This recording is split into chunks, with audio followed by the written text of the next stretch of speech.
Before the market stalls were opened, before the ferrymen called to one another across the water, a Ropewalk was already at work. A Ropewalk was a long rope-making workshop, built so fibers could be drawn out over distance, twisted under control, and checked again and again before they became a finished line. It belonged to the quiet technologies of ordinary life. A rope did not announce itself like a bell, a gate, or a cartwheel, yet it held wells, boats, roofs, bundles, nets, and lifted loads in weather that would have torn weaker things apart. At the edge of the river, in a timber building that looked plain from the outside, that quiet strength began as loose hemp, cold morning air, and a measured path under rough boards. In the half-light, the Ropewalk could be mistaken for a shed that had grown longer than expected. Its shape was practical rather than impressive. One wall opened in slats to the river breeze. The roof was tall enough to protect the line, low enough to keep heat and smell close to the work. Posts divided the length into intervals that helped the eye judge distance. Hooks, pegs, and chalk marks waited where yesterday had left them. Nothing in the building existed for display.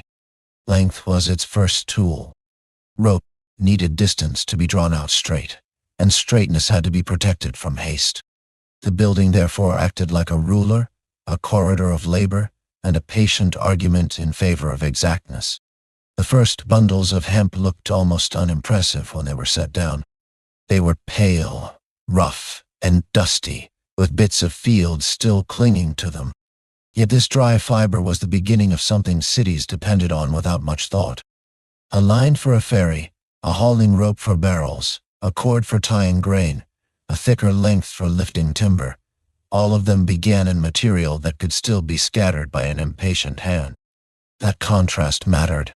Rope making was not the art of decorating a useful object. It was the art of persuading weak strands to accept discipline together. In the early morning the bundles were opened, loosened, and spread so the day's first decisions could be made before the air grew warmer and the hall grew busier. Sorting was done by touch as much as by sight. The longest fibers were pulled free from rougher tow. Knots were found and set aside. Broken fragments were rejected before they could travel any farther into the line. The hands doing this work did not need dramatic gestures. They moved with the economy of people who had repeated the same judgment often enough to trust small motions. Fingers tested resistance, checked smoothness, and felt for weakness hidden under a clean surface. Better hemp did not merely look finer. It answered when drawn, bent without surrendering, and promised to hold a twist without tearing apart. In that slow inspection, the future rope was already taking shape, not yet as an object, but as a series of quiet acceptances and refusals. Once the fibers had been chosen, one end was fixed, and the long movement of the Ropewalk began. A line stretched away across the boards. Someone walked backward while keeping tension even. Someone else fed prepared fibers into the forming strands. A wheel turned. A hook carried rotation forward. The building suddenly made complete sense.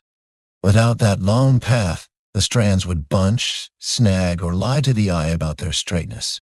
Here, they could be tested across distance. Here, tension could be seen, adjusted, and corrected before weakness disappeared into the body of the rope. The work did not rush into speed. It entered rhythm. Pull, feed, turn, check. Pull, feed, turn, check. The movement was steady enough to calm the mind and exact enough to reveal every small mistake. What made the Ropewalk visually rich was not spectacle but repetition under slight change. From one angle the line seemed almost still, a pale band leading into shadow. From another, the whole building became a machine operated by walking bodies, turning hooks, and disciplined intervals. The same process could be seen as a wide spatial pattern, as a medium study of labor, or as a close look at fibers tightening against one another. That flexibility mattered, because the craft itself changed scale without warning. A wall of posts and slatted light explained why the building existed. A hand guiding loose hemp explained how the work stayed clean. A hook under strain explained how motion traveled down the line. A boot heel scuffing backward across the boards explained how the body entered the making of strength. The soundscape stayed modest. Hemp rasped softly over wood. A turning wheel answered with a low creak. A hook clicked once against iron. Footsteps went down the long path, then returned. Outside, the river moved as it had moved before the first fiber was opened.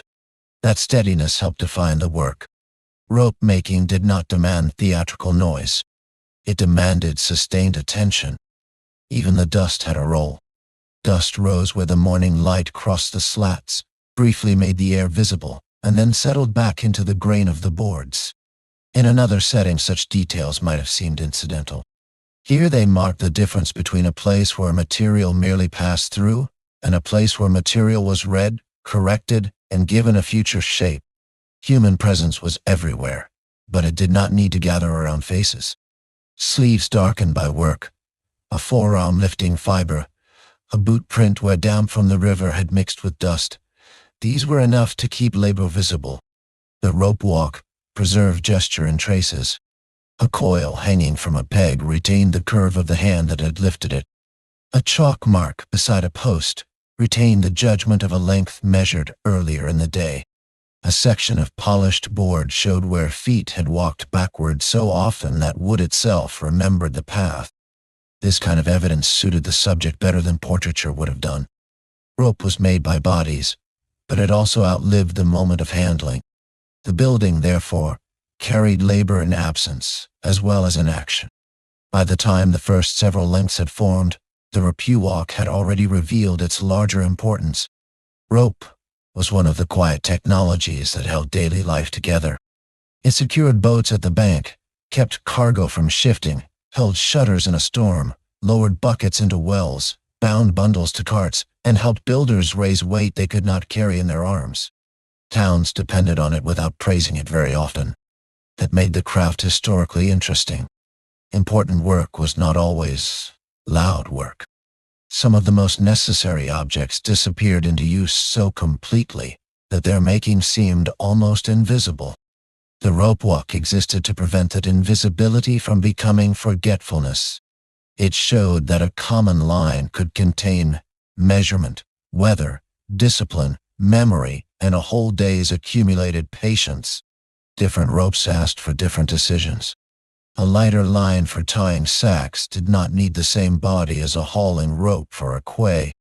A rope expected to meet water again and again had to behave differently from one meant for a loft or a cart. Thickness, flexibility, and finish varied with intended use, even when the raw material came from the same fiber. That branching of purpose helped the work avoid monotony. The long workshop was not producing one abstract thing called rope. It was producing many answers to many practical questions. How much pull must this line accept? How often will it be wet?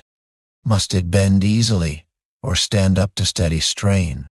The answers were carried in proportion, in the tightness of twist, in the care taken at weak points, and later in the finishing that protected the surface.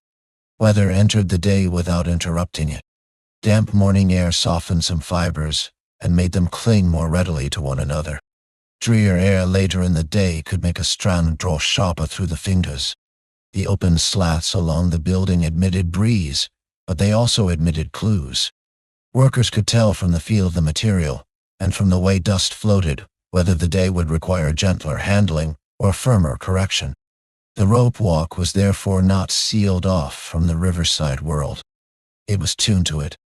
Moisture, light, chill, and airflow all became quiet partners in the making. The building was open enough to read the weather and sheltered enough to keep the work from losing its order. That balance made it less like a warehouse and more like a tool stretched across architecture. As noon approached, the line was checked not with panic, but with practiced suspicion.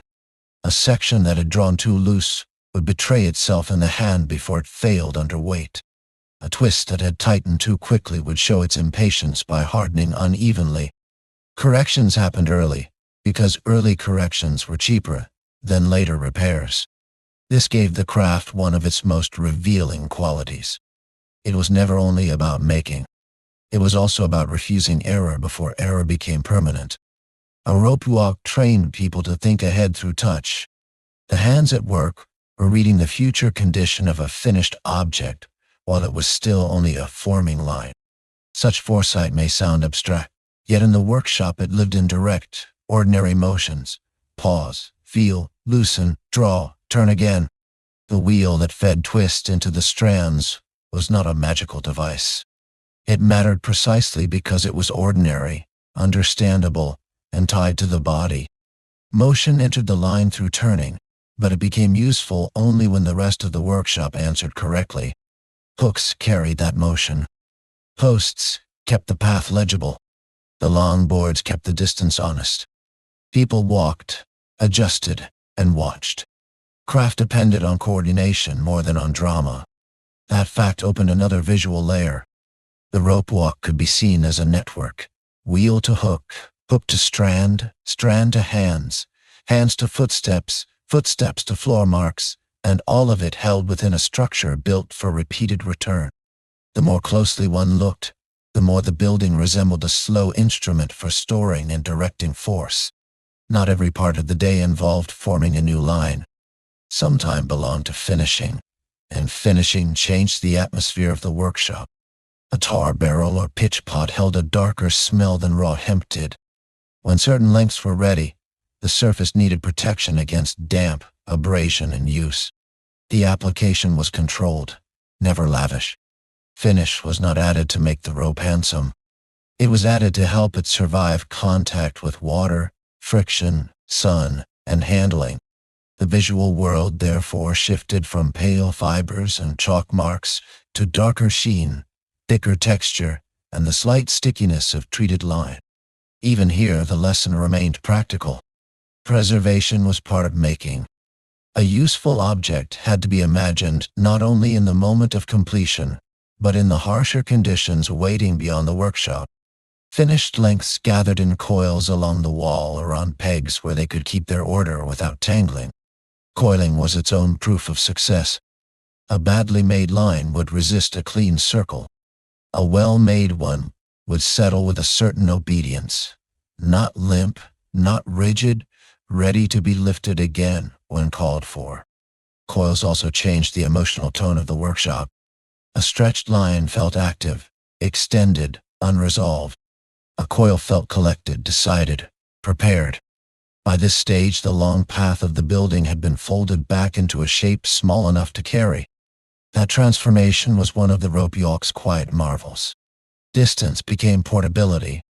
Repeated motion became stored strength. A whole morning of judgment could end as an object that looked almost simple when resting against timber, even though nothing about its making had been careless. The ropes hanging or waiting along the wall pointed outward to lives beyond the workshop. One might soon be wet with river spray. Another might rub against the lip of a stone well every morning for years. Another might take the strain of a load being hoisted into a loft. Another might hold together a cart full of grain on a road that shook every knot. Thinking about those later uses sharpened the meaning of the work without making it grandiose. The rope walk did not need a heroic story to justify itself. Daily life already depended on the lines made there. That dependence, repeated across docks, courtyards, lofts, barns, and boats, gave the workshop its dignity. It also made the subject appealing for a modern audience, because the craft revealed infrastructure at human scale. There was choreography in the labor, even when nobody would have named it that way. A worker stepping backward along the boards had to trust both the line and the space behind him. Another had to feed fibers at the right pace, so the forming strands neither starved nor thickened abruptly. A pause too long in one place could alter tension several yards away. A turn taken too quickly could harden the line before it had been properly laid. This relationship between walking, turning, and checking gave the Ropewalk a distinct movement language. It was not stationary craft. It was a craft that asked the whole body to move through a measured path while keeping the eye and the hand in agreement. That bodily knowledge was part of what the building preserved from day to day. Even the leftover material told a story. Loose tow, broken ends, dust, and rejected strands gathered at the margins of useful work. They were swept aside, set apart, or saved for humbler purposes. Waste existed, but it was watched. The craft did not assume that every fiber deserved the same fate, and that selectiveness was another sign of maturity. A workshop that accepted everything without judgment would produce lines that failed when failure mattered most. The edge of the floor, the corners near the posts, the broom marks that appeared later in the day, all showed that order had to be defended continuously. Cleanliness was not vanity. It was a way to keep mistakes visible. A cluttered ropewalk could hide weakness. A kept ropewalk exposed it before it traveled outward. Repair also belonged to the day. A section could be cut out, a knot retied, a misbehaving strand corrected before it compromised what came after it. Such moments were important because they prevented the craft from becoming sentimental. Historical labor was not noble because it was old. It was useful because it was exact enough to admit trouble and patient enough to fix it. The workers in a ropewalk were not preserving tradition for its own sake. They were trying to deliver a line that would not fail another person at a difficult moment. That practical ethic brought seriousness into even the smallest action. A corrected twist, a trimmed loose end, a retied section at the right point, these did not seek admiration. They sought reliability. Knowledge moved through the workshop quietly. One person watched another set tension. One person understood from a glance when more fiber should be fed. The building itself assisted instruction. Floor marks, worn places, hooks at consistent intervals, and the long visible line all made judgment easier to share. Nothing required a formal lecture to be passed on. The ropewalk taught through repetition, through correction. A badly handled strand answered immediately. A well-ordered line rewarded patience. In that sense, the workshop stored more than tools. It stored a method of attention.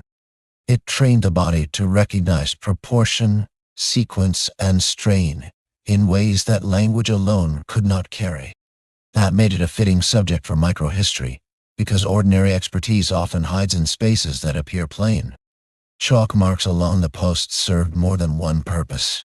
They helped divide length, identify repeated measurements, and remind the workshop that most ropes were not abstract exercises, but answers to specific needs. A ferry line had to reach a known point. A well rope had to lower far enough to matter.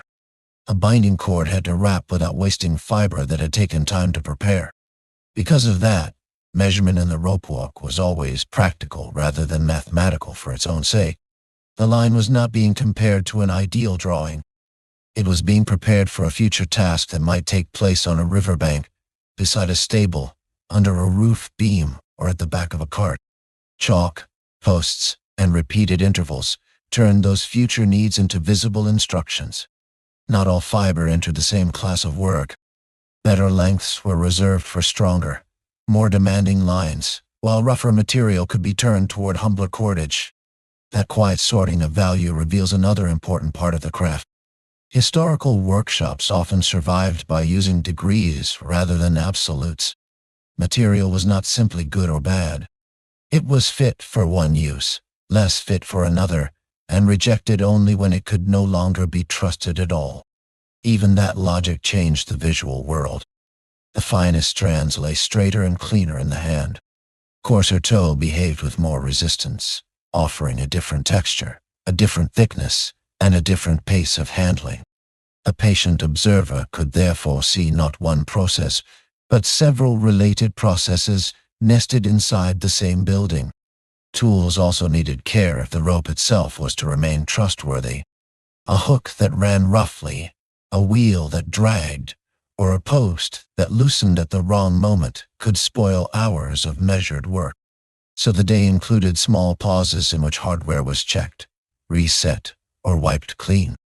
These maintenance gestures were modest, but they belonged to the same ethic as the rope making itself. Reliability had to be guarded at every stage. The workshop did not separate making from maintenance as sharply as a modern factory might. The building, the tools, and the material were part of one operating system. A person adjusting a hook or clearing a groove in the wood was not leaving the craft for some secondary task. That person was protecting the line before the next twist entered it. Demand also shifted with the river calendar. In one season, more rope might be needed for cargo traffic, in another for fishing, in another for securing roofs or repairing farm structures after weather had done its work. That seasonal pull gave the Ropewalk a wider horizon than its walls suggested. Inside, the work seemed disciplined and contained. Outside, its results traveled into changing patterns of trade, weather, labor, and repair. A town that looked still from a distance was often being held together by lines that came from places like this one. The river made that dependence easier to understand. Boats, moorings, lifted loads, wet wood, and moving goods all demanded confidence in fiber that had been measured and twisted correctly before dawn ever gave way to afternoon. Every extra yard still had to answer with the same quiet certainty. The longer one stayed with the Ropewalk, the clearer its moral shape became. It rewarded steady work without glorifying exhaustion. It depended on attention, but not on noise.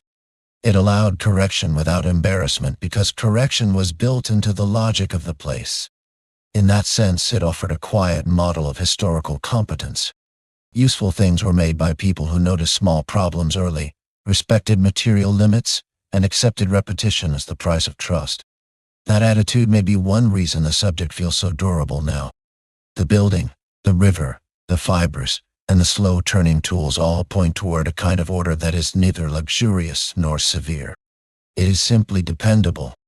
And dependability, once seen clearly, has its own calm form of beauty. By late afternoon, light changed the entire building without changing its purpose. Morning brightness had entered from the side as cool uncertainty. Evening light traveled lower, warmer, and more decisively across the boards. Posts threw longer shadows. The line once sharp against pale air began to stand out against darker timber instead. Dust looked heavier. Finished coils seemed denser. The same workshop could now be read as a sequence of fading planes, rather than an opening into the day's labor. This shift mattered for more than atmosphere. It reminded everyone inside that rope-making lived in time. What had been stretched, twisted, checked, and finished over the course of the day now carried the visual record of hours passing through one place. Work and light had been keeping pace with one another. As active labor eased, the Ropewalk became a place of after-action evidence. Tools were returned to known positions. Floor debris was swept into smaller, more manageable traces. The path that had guided the longest movements looked calmer but no less meaningful. Empty space appeared between posts where the line had been. Hooks now held coils instead of motion. The workshop did not fall silent all at once. It settled by degrees. That gradual settling gave the end of the day a special kind of stillness, one shaped by recent effort rather than by abandonment. The building seemed ready to resume almost immediately, and that readiness was part of its identity. A Ropewalk was never merely the site of one day's production. It was an arrangement built for return, a framework waiting for repetition to begin again without confusion. When the finished rope finally left the workshop, it lost some of its visible history. In another setting, it might look like nothing more than a strong line, darkened by use, familiar enough to ignore. Yet everything that made it dependable had been argued out in the Ropewalk. The sorting of fibers, the control of twist, the attention to humidity, the correction of weak sections, the measured finish, the disciplined coil. That hidden labor was what allowed the rope to disappear so completely into daily tasks. Historical life was full of such disappearances. The more useful an object became, the less often its making was remembered. The Ropewalk answered that forgetting by preserving within one long riverside workshop the full chain of decisions that ordinary dependence usually conceals. By dusk, the building stood once more as a long dark shape beside the river. The slatted wall admitted the last diluted light. The boards held the smell of hemp, tar, and dust. Coils rested in order. Hooks waited. Chalk marks remained where morning measurements would begin again. Nothing about the scene asked for admiration, Yet almost every part of ordinary life beyond the workshop would continue to lean on what had been made there. That was the Ropewalk's final lesson. It took loose fibers, daylight, weather, walking bodies, and repeated judgment, then returned them to the world as quiet reliability. The river moved on. The town closed around evening. Inside the timber building, continuity had already been prepared for tomorrow.